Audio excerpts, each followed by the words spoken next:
Our story begins in the hallways of the vast Jedi Temple on Coruscant, as Jedi Master Obi Wan Kenobi and Jedi Knight Anakin Skywalker are descending the steps after the most recent council meeting, a meeting that Anakin's mind was still spinning from.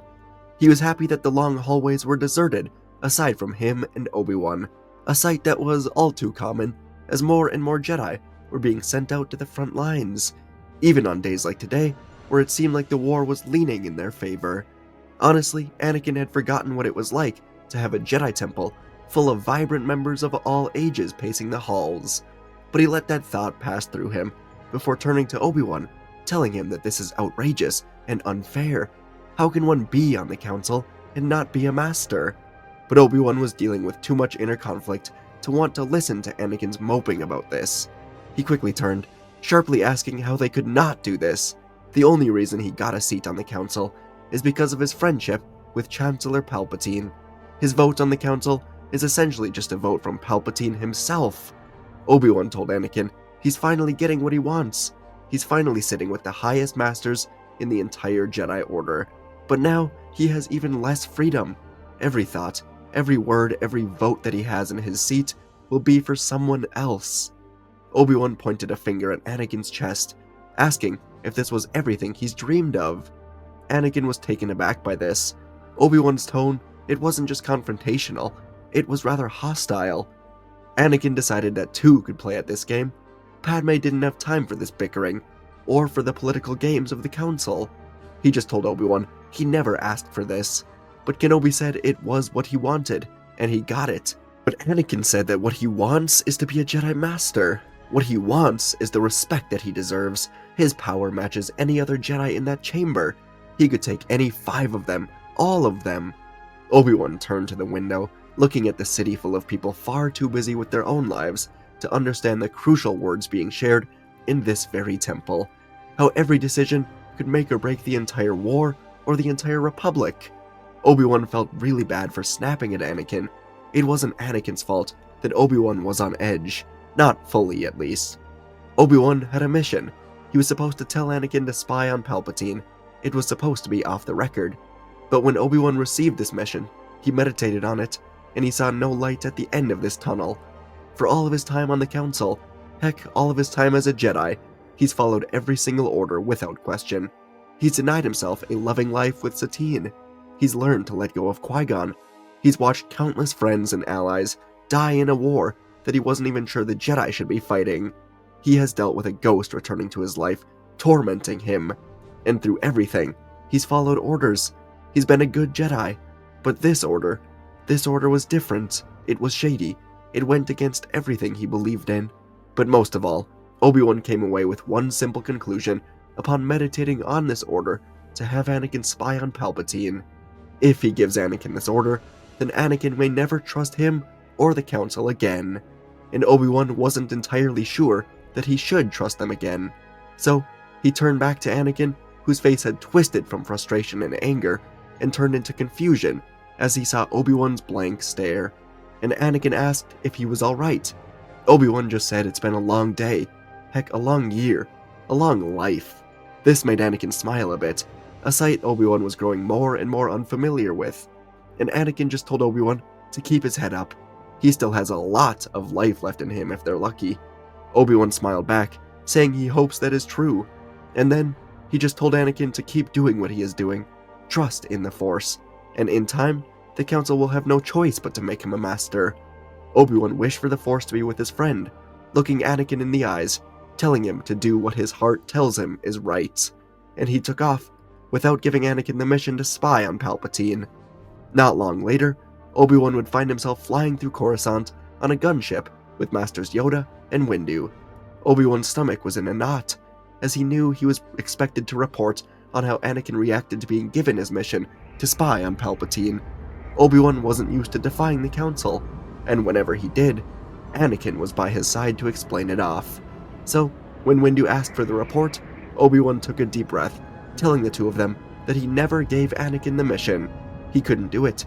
He meditated on it, and he felt it was wrong. He is trusting the Force. Obi-Wan stopped talking, and Windu turned his head to look out of the side of the ship. Yoda put his head in his hands, looking to the floor. And then, when Windu turned back, he told Obi-Wan that they're losing a vital look into the office of the Chancellor, all because Obi-Wan has formed an attachment to his former Padawan. Obi-Wan couldn't exactly deny this, but he told the Masters that he feels like he made the right choice. Perhaps he has formed an attachment with Anakin, but deep down, he knows he made the right decision because of this attachment. Abstractions and concepts like peace don't mean much to Anakin. He's loyal to people like Palpatine and himself, people who have been loyal to him in return, and he will stop at nothing to save Obi-Wan, because he thinks he would do the same for him. And he is right, Obi-Wan said. So, Mace Windu just asked Obi-Wan what he expects will happen next, and Obi-Wan just said that Anakin may very well choose to side with whoever holds his trust the longest, and for now, that may be the Jedi. That same night, Anakin was in Padme's apartment as the two of them held each other while the sun set. Anakin knew he didn't have long. He was supposed to go meet with Palpatine at the Opera House. Padme was telling Anakin that it was an honor to be on the council at his age, but Anakin didn't quite agree anymore. All day long, he's been thinking about his conversation with Obi-Wan, and he knew Obi-Wan was right. He wasn't on the council. Not really. Palpatine was. And despite all of the love and trust that Anakin had in the Chancellor, this was not what he wanted. He wanted to earn his spot. He wanted the rest of the council to trust him, like Obi-Wan trusts him. So, he told Padme that he plans to step down tonight as Palpatine's personal representative. It's too much on his shoulders. He spent the entire war on the front lines. This political maneuvering is simply not meant for him. He had a conversation with Obi-Wan that is really sticking with him through all of this. Padme tried telling Anakin that he has an excellent opportunity to help end this war. Only he can convince Palpatine to try to negotiate for peace. But Anakin said that's not his place. He belongs in battle, ending this war with his lightsaber. He belongs in the fight with General Grievous, whenever and wherever he is found. Padme knew she couldn't talk Anakin off of this. She had to trust him. And so, they just spent the next few minutes talking about the baby. Anakin realized that his conversation with Obi-Wan actually pushed the nightmare into the back of his mind for a bit, something he thought to be impossible. He felt the baby kick Padme's belly as he put his hand to it, and Anakin promised she will not die. He will end this war and then do everything in his power to save her, whatever it takes. Padme held Anakin's hand, once more saying that perhaps Obi-Wan can help, and because of their new shared trust, Anakin didn't deny this. He agreed, saying that Obi-Wan is reminding him more and more of Qui-Gon, so perhaps she is right. And before long, Anakin would then find himself in the Opera House with Palpatine, as Palpatine revealed that General Grievous's location has been discovered. But before Palpatine could begin manipulating Anakin, or telling him of Plagueis, Anakin would inform the Chancellor of his decision to step down as his personal representative. Anakin just told the man that politics are not his place. He belongs in the fight to take down Grievous. All he wants is to end this war. Palpatine could see that Anakin's mind was made up, and in his grand game of chess, he decided that the play here was not to push Anakin. So, Anakin would go on to tell the Jedi Council that Grievous has been spotted on Utapau, and he would like to be the one to go and take him down. Windu was still upset that Anakin was not assigned to spy on Palpatine, but he decided that the next best option would be to get Anakin the hell out of here. So Windu called for a vote, and the council unanimously agreed that Anakin would go alone to Utapau. The departure would be within the hour, as the fleet was already being prepared. Of course, half of the 501st was currently on Mandalore with Ahsoka, so Anakin would take the other half of the 501st to Utapau, along with half of the 212th, led by Commander Cody. Obi-Wan would not be sent on this mission. Windu wanted him here. Anakin would then take off, but not before having another conversation with Obi-Wan, where he would tell his former master that he may need him out there against Grievous. Obi-Wan laughed, telling Anakin that he has had more than enough chances to take down the droid general. It's Anakin's turn to give it a try. Anakin went in for a hug, thanking Obi-Wan for trusting him, and he then whispered something in Obi-Wan's ear. He told Kenobi to go to Padme when he has time. She will explain why he's been so on edge lately. Obi-Wan just nodded, then wished Anakin off. From his office, Palpatine would watch as Anakin's fleet departed the planet, and he knew The time was nearly upon him to take down the Jedi. Anakin would join him later, as he will start to make it look like Kenobi and the Council have been the real traitors from the start. The mission to Utapau would be like so many before it. Anakin and the clones would go over the mission plans while in hyperspace, but all of them could feel deep down how vital this attack was. If Grievous goes down, so do the Separatists. The war can end within the next few hours, as long as everything goes according to plan. So, Anakin put together the plan, knowing exactly what Grievous would do: run. And so, within the hour, the Republic fleet would blast into Utapau's atmosphere as countless LAT gunships and dropships were deployed. This was no surprise attack.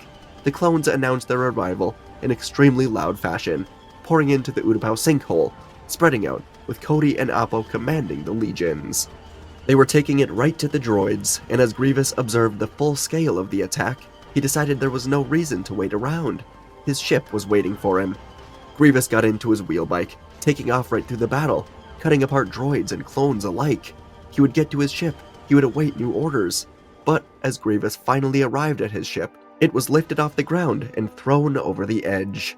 Grievous turned angrily to find one Jedi, smiling as he greeted the general. Of course, Anakin Skywalker was here, and they didn't waste any time.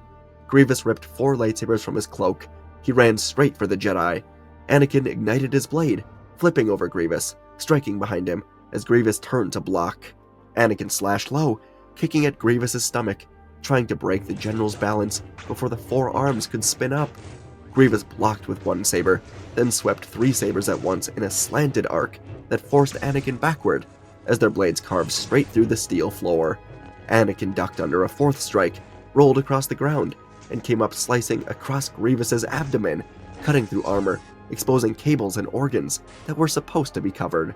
Grievous screamed, retaliating with brute force, slamming his heel into Anakin's chest, hard enough to send him skidding dangerously close to the edge.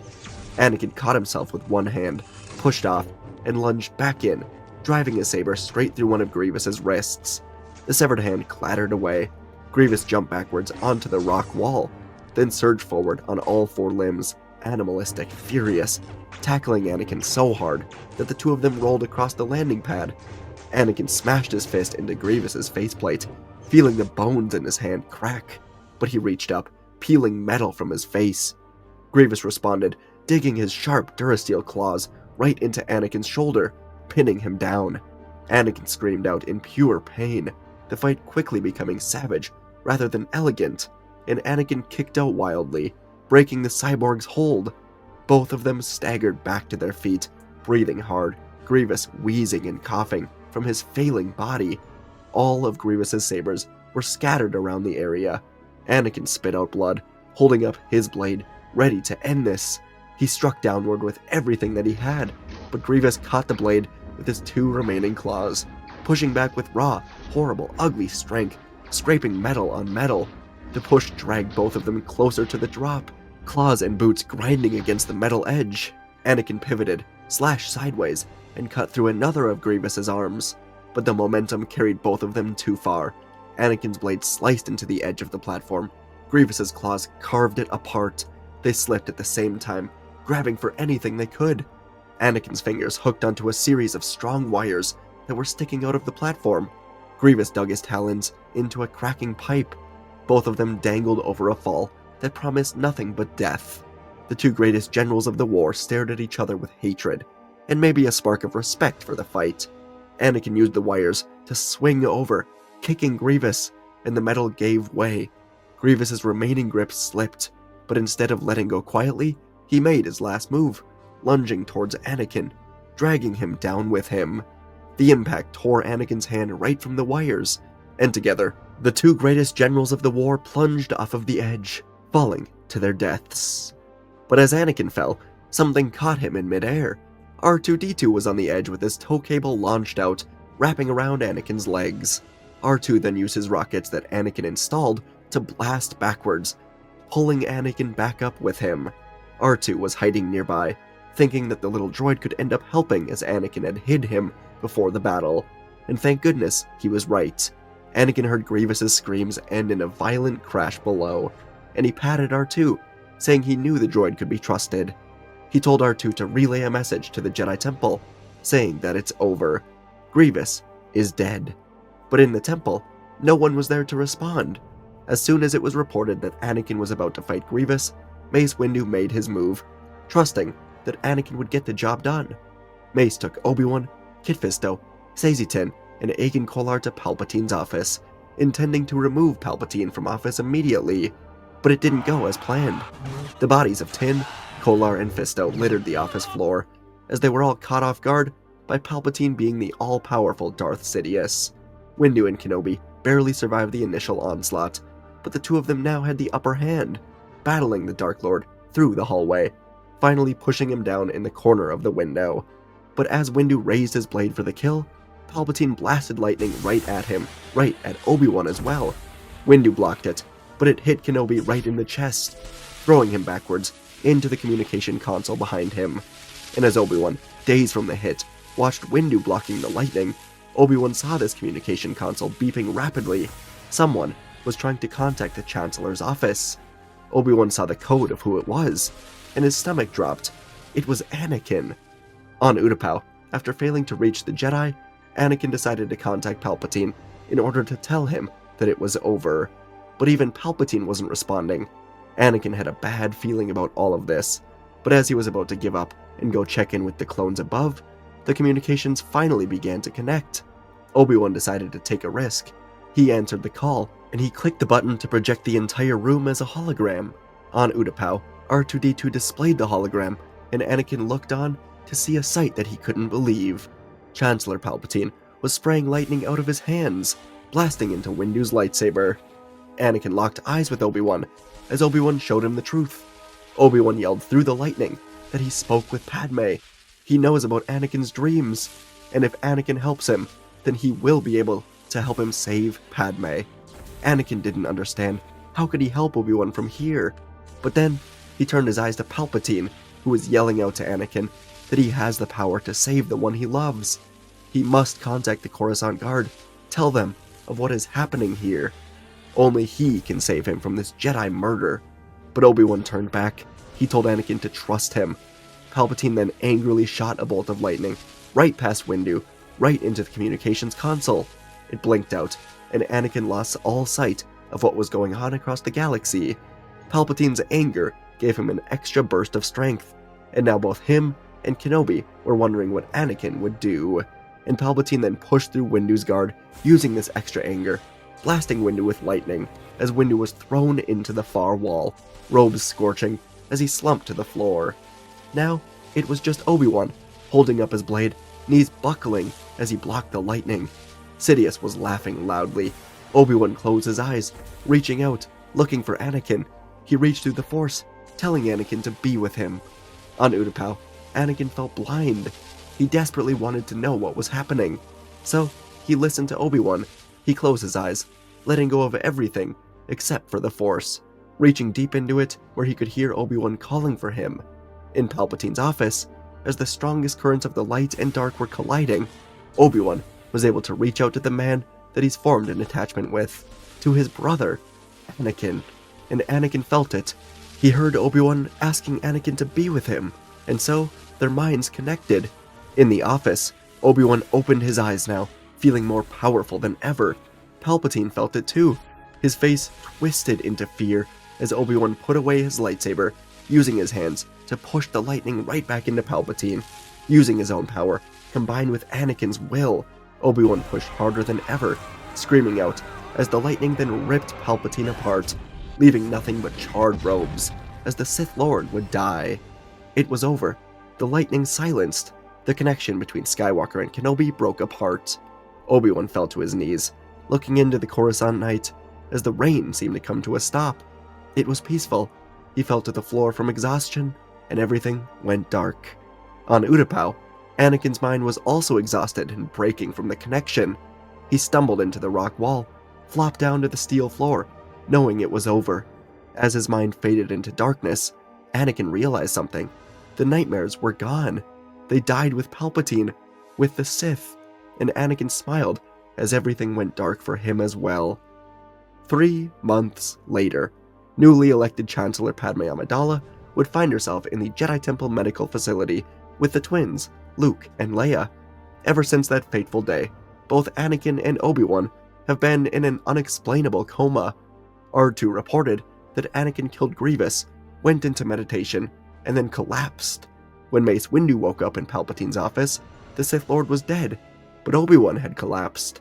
Both of them were put into bacta tanks immediately, and although both of them were showing near-perfect vitals, they were still in their comas. Days after it had happened, Padme gave a safe birth to twins. She was elected Chancellor soon after, and nearly every day, she came here, speaking to Anakin, updating him on their children and the galaxy. Yoda and the Council ultimately determined that their minds were more injured than their bodies, but both of them were simply too stubborn to die. And for these 3 months, Anakin and Obi-Wan were somewhere in between the living galaxy and the Force Netherworld.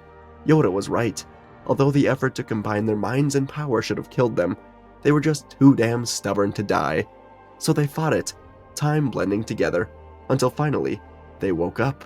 And from the Netherworld, Qui-Gon just shook his head with a smile. They would be here in time, but for now, at least, Anakin would wake up and rejoin the Jedi as a Council Master. Ahsoka was by his side, becoming a knight after having brought Maul to justice. Obi-Wan was promoted to the Council Master, as Windu became Grandmaster when Yoda stepped down. Anakin would meet his children, and the Jedi would adjust some rules after seeing how attachment between Skywalker and Kenobi saved the galaxy.